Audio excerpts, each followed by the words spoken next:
अस्सलाम वालेकुम स्टूडेंट्स, हमारा आज का लेक्चर है क्लास रेप्टिलिया के बारे में। रेप्टिलिया का वर्ड रेप्टस से निकला था, जिसका मतलब था वो चीज़ जो कि क्रीप कर सके, क्रॉल कर सके, यानी कि रेंग सके।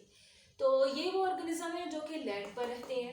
लैंड पर रहने के लिए ये एम्फीबियंस से बेहतर हैं और अडेप्टेशन इन्होंने इख्तियार की हैं ताकि ये बेहतर तरीके से टेरेस्ट्रियल एनवायरनमेंट जो है उस पर अपनी ज़िंदगी को गुजार सकें।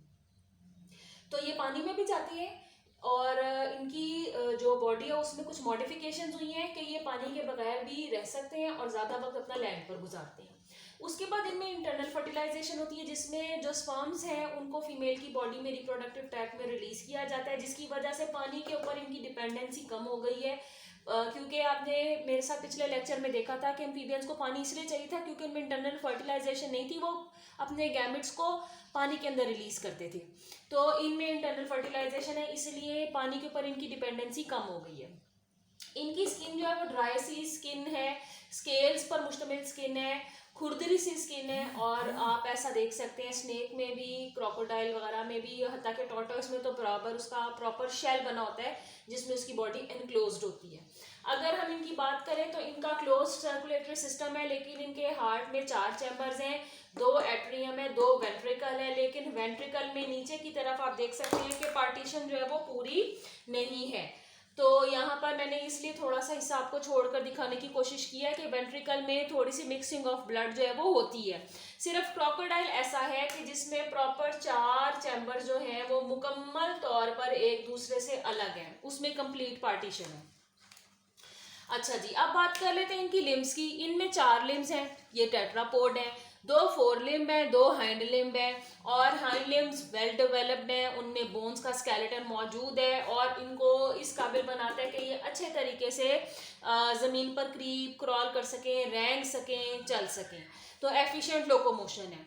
अच्छा जी, ये दर्जा हरारत के मुताबिक अगर हम इनको देखें तो ये अपना दर्जा हरारत जो है मेंटेन नहीं कर सकते, इसलिए ये कहलाएंगे कोल्ड ब्लडेड या पोइक्लोथर्मिक। ऐसे जानदारों का दर्जा हरारत अप डाउन होता रहता है जैसे जैसे मौसम में चेंजेस आते रहते हैं। तो एक्सट्रीम कोल्ड और एक्सट्रीम समर इनसे बर्दाश्त नहीं होता।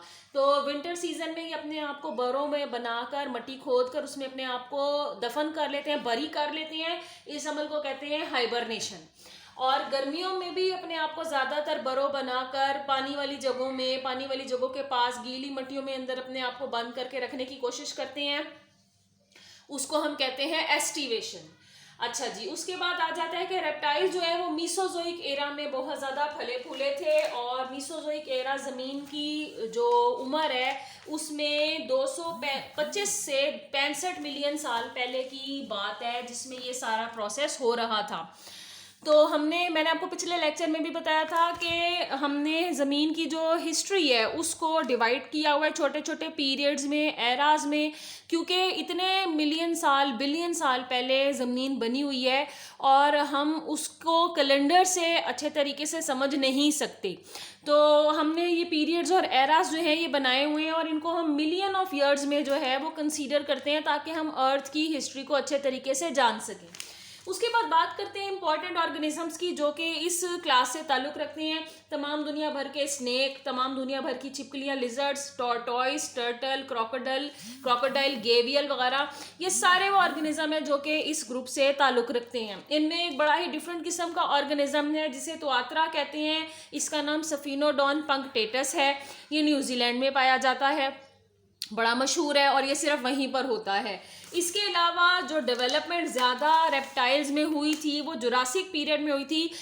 जुरासिक पार्क के नाम से आपने इस के ऊपर बहुत सारी फिल्में भी देखी होंगी जो कि डायनासोर्स के बारे में है, क्योंकि डायनासोर्स भी रेप्टाइल्स थे और उनमें भी बहुत सारे ऐसे कैरेक्टर्स थे। लेकिन आज दुनिया में एक भी जो डायनासोर है जिंदा वो मौजूद नहीं है, सिर्फ उनके फॉसिल्स, उनकी हड्डियां, उनके दांत मौजूद हैं जिनसे हम देख सकते हैं कि वो ऐसे दिखते होंगे, वो ऐसे नजर आते होंगे, उनका ऐसा साइज होगा। तो तकरीबन 195 से 136 मिलियन साल पहले की बात है।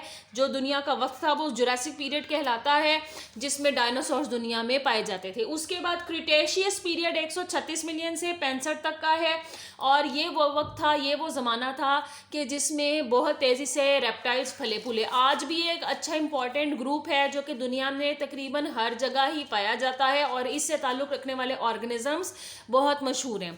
इसके साथ मेरा आज का ये पहला लेक्चर जो है वो ख़त्म हो जाता है। अब मैं अगला लेक्चर भी आपके लिए पेश करूँगी इंशाल्लाह, जो कि बर्ड्स पर यानी क्लास एवीज़ पे होगा।